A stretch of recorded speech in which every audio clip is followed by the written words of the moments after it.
Pande wa msemaji wa timu Haji Manara aka Ugatua atakwambia nini ambacho kinakuja nacho. Karibu sana. Yanaendelea yale yote ambayo kwa siku ya leo. Haji, karibu. Asante.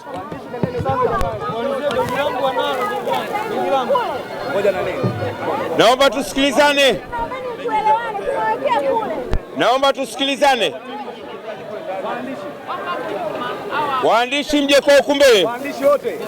Waandishi mje kwa huku mbele.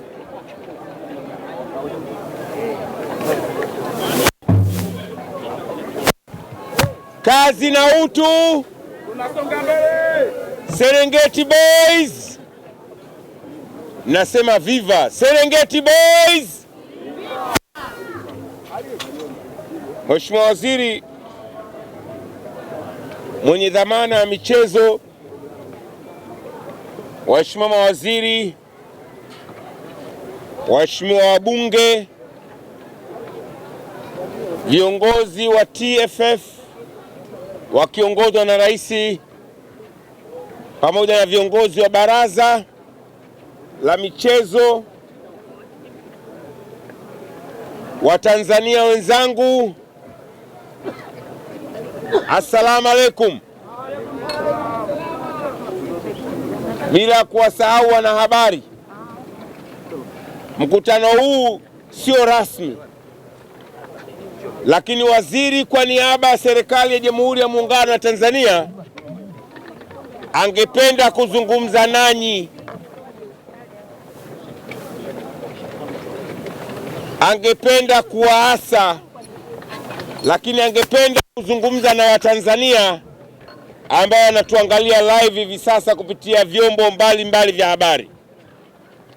Kwa heshima kubwa, Mheshimiwa Waziri Paul Christian Makonda, umma huu umekuja mahsusi kutupokea, lakini wanatamani kusikia neno la serikali ili wakiondoka hapa iwe faraja kwao. Karibu sana Mheshimiwa Waziri. Nakuomba kakaangu Waziri wa Zanzibar ukae pembeni yake. Rais, nipo. Pita hapo shule. Kisha kidogo President. Hii atakayoonekana sogea.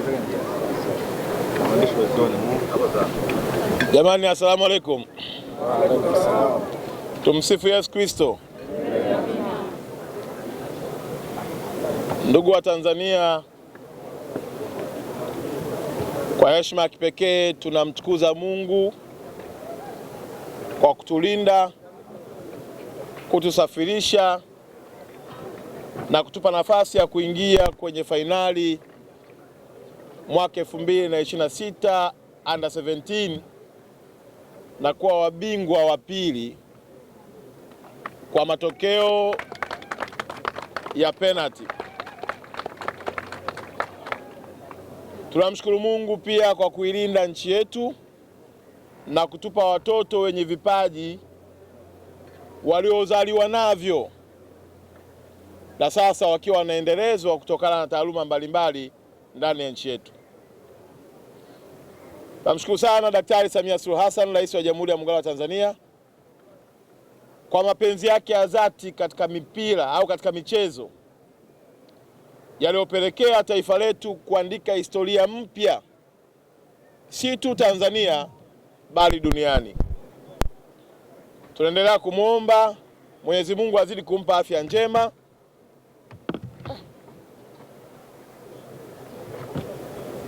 waganga wa kienyeji si wanaishaga lini. Tunamshukuru sana Daktari Samia na tunaendelea kumwomba Mwenyezi Mungu azidi kumpa afya njema, azidi kumruzuku kila lililo jema, ili aendelee kutendea maajabu sekta yetu ya michezo nchini Tanzania. Na washukuru pia waheshimiwa mawaziri wote ambao tumeambatana nao, tukiongozwa na waziri wetu mkuu Daktari Lameck Mwigulu Nchemba, kwa namna ambavyo ametuwezesha kwa kutuunganisha kuhakikisha kwamba jambo hili si la wizara ya michezo tu, bali inakuwa ni wizara zote, kwa sababu ni jambo la Watanzania. Leo tuko na waziri wetu wa TAMISEMI ambaye ameenda kushuhudia, tuko na waziri wetu wa sheria na katiba ambaye ameenda kushuhudia, tuko na waziri wetu wa utalii ambaye pia naye ameenda kushuhudia. Lakini pia tunamshukuru sana Rais Daktari Mwinyi kwa namna ambavyo amekuwa sehemu ya mchagizo mkubwa wa sekta yetu ya michezo. Na mnafahamu ya kwamba Zanzibar viwanja vinaendelea kujengwa, na pia katika hii pamoja tuliobidi ya Tanzania, Kenya na Uganda, AFCON mwaka huu pia mashindano yatafanyika Zanzibar. Hatumshukuru tu kwa kujenga viwanja Daktari Mwinyi, tunamshukuru pia kwa namna ambavyo wizara yake ya michezo ameipa msukumo, na leo hapa tuko na mwamba kabisa hapa, naibu wetu waziri akiwakilisha serikali ya mapinduzi ya Zanzibar na waheshimiwa wabunge wa baraza la wawakilishi kutoka Zanzibar. Namshukuru sana spika wetu ndugu yetu Zungu, spika wa bunge la Jamhuri ya Muungano wa Tanzania, kwa kulizia zaidi ya wabunge 25 kushiriki na kushuhudia pambano kati ya Senegal na Tanzania nchini Morocco jijini Rabat jana. Ndugu zanguni, kila jambo naloliona yako mambo nyuma ya pazia mengi yanayofanyika kuona matokeo unayoyaona. Kipekee naomba niwapongeze sana na kuwashukuru sana ndugu zangu viongozi na wanachama na kamati zote za utendaji za TFF chini ya Rais Karia. Safari hii ilianza kama ndoto ya Tanzania kuwa na sport academy za kwetu. Na nakumbuka wakati Rais Karia anaanza, mimi nilikuwa mkuu wa mkoa wa Dar es Salaam. Akaja akaniambia nimepata hela kidogo, nataka nikanunue eneo. Wakati mwingine nawaza nijenge hapa kwenye eneo letu Kariakoo. Nikamwambia usijenge hapa, kama unataka kujenga mimi nitakupa eneo.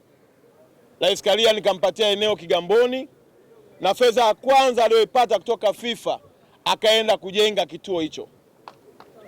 Na fedha hiyo, kwa sababu eneo sikumlipisha, nilimpa bure, ikabaki nyingine akaenda kujenga Tanga. Vituo vyetu hivi viwili vya Tanga na kituo cha Kigamboni vimezaa haya matunda tunayoyaona leo ya Serengeti Boys, ikiwa ni sehemu ya ufahari ya uwekezaji, lakini pia sehemu ya kuungwa mkono wa serikali. Tunampongeza na kumwomba asichoke, aendelee kufanya kazi hii kwa kuwa inaleta matokeo makubwa.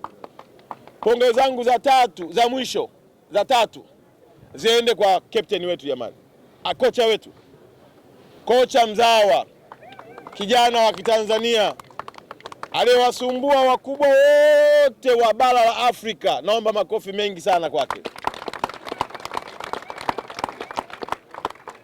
Ukienda kuisoma CV ya kocha wa Egypt, ukienda kuisoma CV ya kocha wa Kameruni, ukienda kuisoma CV ya kocha wa Morocco, kocha wa Afrika Kusini, kocha wa Nigeria, ukaisoma na CV ya kocha wetu, utaona Watanzania tumepiga hatua kubwa sana, na tuna kila sababu ya kumpongeza kocha wetu na kumpa nguvu kwa kazi nzuri njema aliyoifanya. Ndugu zanguni, matarajio ya Watanzania wote ni kuona leo tumekuja na kombe la AFCON Under 17. Ni matarajio ya kila mtu, yalikuwa ni matarajio ya kocha wetu, yalikuwa ni matarajio ya timu yenyewe, yalikuwa ni matarajio ya rais wetu Daktari Samia Suluhu Hassan, yalikuwa ni matarajio ya mpaka watoto wa shule za msingi. Lakini Waswahili wanasema bahati ya mtu huilalii mlango. Uwezo tumeuonyesha, historia tumeiandika, lakini kwa kombe haikuwa bahati yetu. Na kwa kudhihirisha kwamba haikuwa bahati yetu, tumetoka kwa penalty.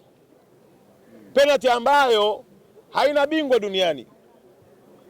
Hata wakina Mbappe, wakina Ronaldo, wakina Messi, penalty huwa wanakosa. Na hiyo ndio kipimo cha kuonyesha kwamba Mungu alitaka tufike fainali, lakini ametuwekea hakiba ya makubwa zaidi mbele ya safari tunakokwenda. Ninawashukuru sana sana sana vijana wetu wa Serengeti Boys, captain na timu yake kwa kazi kubwa nzuri na heshima waliotengeneza. Tulikuwa tunajadiliana, ukiangalia wale tuliocheza nao jana, exposure aliyokuwa nayo, uwekezaji huu ambao sisi tunaosema tumeanza kipindi cha Daktari Samia, wao wameuanza miaka 20 iliyopita. Vijana wao 90% hawachezi kwenye ligi zao za ndani, ni wanakwea mapipa usiku na mchana kwenda kutafuta exposure, experience, na taaluma yao inaongezeka kwa kushiriki mashindano makubwa kwa duniani. Sisi safari hii tumeanza leo chini ya jemedali wetu, rais wetu Daktari Samia Suluhu Hassan, na tumekubaliana na TFF, vijana hawa sasa hawatapoa.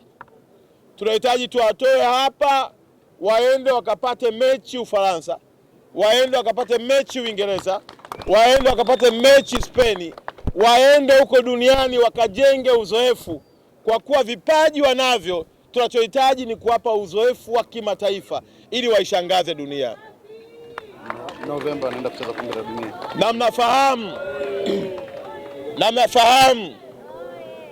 Na mnafahamu ya kwamba wamequalify kwenda World Cup. Wanaenda Qatar mwaka huu Novemba. Kwa hiyo tuna kila sababu ya kuhakikisha kwamba kwenye mashindano ya World Cup hatutoki kinyonge. Kama AFCON tumeenda fainali, kwa kudra za Mwenyezi Mungu tunahitaji fainali ya World Cup 2026 Katari, na sisi tuingie tena. Na wanawake pia mwezi Novemba wanaenda Holland. Septemba. Mzee, tunaelewana ndugu zanguni? Ndio. Kwa hiyo tumewaambia TFF na BMT wakae sasa, watengeneze program. Hawa vijana wasibaki tena hapa. Tumeshagundua wapi tunahitaji kuongeza uwezo wetu, lazima tuwatoe, tuwapeleke ili wakaishangaze dunia kama walivyoishangaza Afrika kupitia jana. Sambamba na hilo, ninafahamu viko vilabu vimeona vijana wetu wana uwezo. Viko vilabu watahitaji kuwasajili vijana hawa.